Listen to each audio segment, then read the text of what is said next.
República.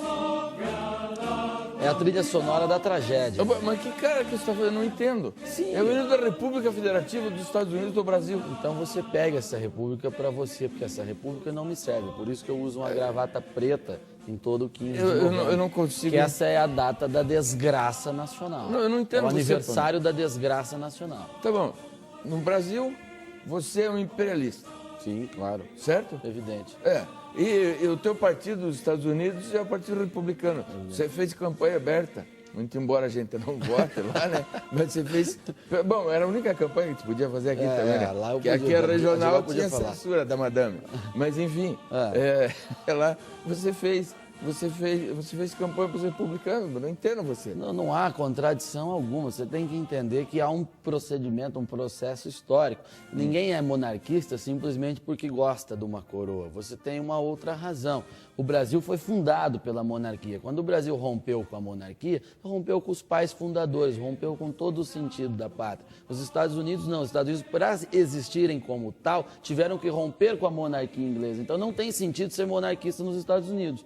Lá o Partido Republicano é o guardião dos valores tradicionais. Já no Brasil, os valores tradicionais estariam na monarquia. Havia a sentinela do imperador. Aí nós chutamos isso tudo e abraçamos acordamos 100 anos depois com Luiz Inácio da Silva. Tá tudo bem, mas você não lembra daquela imagem de Marechal Deodoro da Fonseca, montado no seu cavalo branco, descendo a Avenida Rio Branco, no Rio de Janeiro?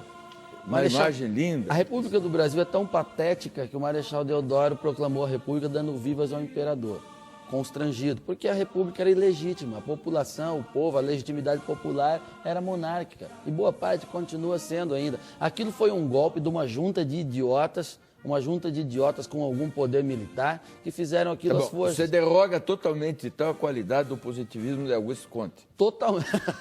O Brasil é um dos poucos lugares do mundo que essa porcaria de positivismo acabou sendo levada a sério e deu no que deu. O positivismo, Conte, é absolutamente patético, desprezível. Toda a história positivista, a educação positivista é uma tragédia completa e a república baseada no positivismo não pode dar certo. Resulta nisso que a gente está vendo. Mensalão, república sindical, antes, Revolução de 30, ditadura Vargas, ditadura militar, nada pode dar certo porque é ilegítima, é fundada em bases frágeis e rompimento com a história que era a história sólida, os pilares da nossa nação, que era a monarquia, a Casa Imperial, e viva o imperador de Dom Pedro II, a quem tem a minha eterna lealdade. Não há o que comemorar. O 15 de novembro de 1889 foi o dia que o Brasil, que poderia dar certo, começou a morrer. Dom Pedro II caiu e, junto com ele, foram-se os valores que davam um rumo ao país. O golpe que derrubou a monarquia foi obra de meia dúzia de positivistas, republicanos sem público, que deram um chute nos nossos pais fundadores e fizeram do Brasil um país malcriado. O Império tinha lá os seus problemas, mas nenhum deles seria e nem foi solucionado pela República, muito pelo contrário. E sem sustentação histórica, a República deu ao Brasil a direção e a estabilidade de uma biruta de aeroporto, tanto que em 124 anos o país assistiu a um festival de golpes, revoluções, ditaduras e agora vive sob esse regime sindical, que é inimigo da liberdade e responsável pela maior degradação moral e cultural de nossa história. Nos tornamos uma república bizarra. Temos presidente e rei. A presidente inventada e o rei das bravatas, que juntos com a corte medíocre riem da cara dos 200 milhões de bobos. A impressão que eu tenho é que o governo, que acumulou, deixou de fazer um monte de coisas, depois a atitude imoral de autoridades, enfim, o governo rompeu o pacto social.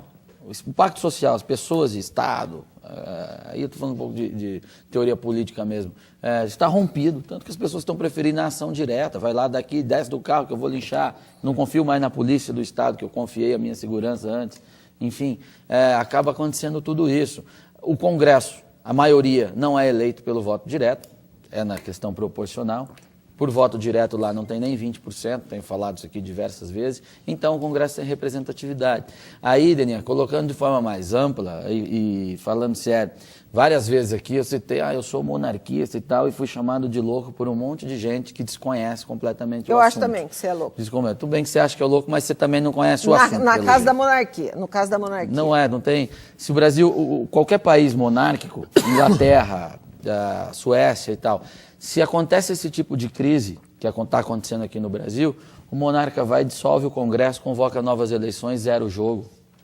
Zera o jogo, nova representatividade, o povo escolhe novos representantes e a vida segue. Você resolve uma crise muito mais facilmente do que essa. Aqui nós estamos discutindo a crise do Congresso, a crise do presidente, se vai reformar a política, se não vai, tudo errado, estamos todos perdidos, dando tiro para tudo quanto é lado. Ali não, o problema é das pessoas, zera o jogo e acabou. A paz, a estabilidade institucional é infinitamente maior e nós estamos provando disso agora.